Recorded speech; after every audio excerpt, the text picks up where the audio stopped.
Democratic presidential hopeful Hillary Clinton gears up to propose a tax on high-frequency trading as part of her Wall Street reform plan. The Clinton campaign saying, quote, the growth of high-frequency trading has unnecessarily burdened our markets and enabled unfair and abusive trading strategies. Joining us right now is former CFTC Commissioner Bart Chilton. Bart, good to see you. Thanks so much for joining us. Great to be with you. What's your opinion on this, on Hillary's plans?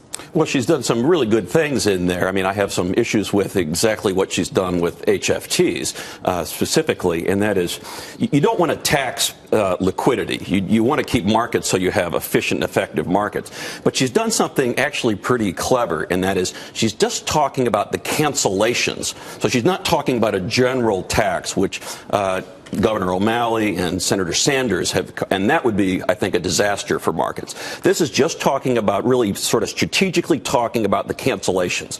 Now, you can have a debate about, do you need cancellations? And I think you do need some cancellations with 45 different exchanges running around because traders are all over the map. And when they get hit one place, they need to pull back others. Right. But I think she's on to an important issue, and I hope the SEC will continue to discuss it. Michael, how do you feel about it? You're a trader. So yeah, stamp a ticket. You know, that clarification of these very scary Senate headlines, I actually like what Hillary's doing here. We want to end spoofing. We want to make this honest. The last thing we want is, something that's going to allow this false liquidity or something that's going to hamper liquidity here. The question is, what's the future for HFT in this regulatory environment? Is it going to be a viable part? How can HFTs actually add to liquidity, and how can the regulators see this? Do they realize that maybe they should help this and not hamper it? Well, they do, but it's taken a long time. As Maria knows, I criticized some HFTs for years just because they weren't really in the fold on regulation. They are now. They're becoming regulated. They're full partners, and they are markets. I mean, these guys are the intermediaries in markets today, and so people may not realize that, but they're an important, integral part of our economic ecosystem. And that's, I think that's the key thing to realize, because with Volcker and with circumstances, liquidity is down.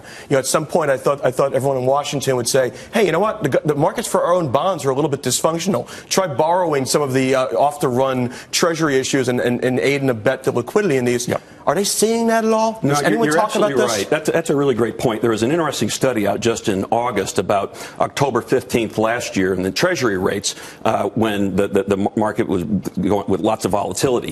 And the point that was in this report was that HFTs, actually, they called it principal traders, stayed in the market when some of the banks were bailing. And so these are the guys that you want in the market, and you don't want disincentives. Again, I think the cancellation is certainly a good issue to be talking about. Yes.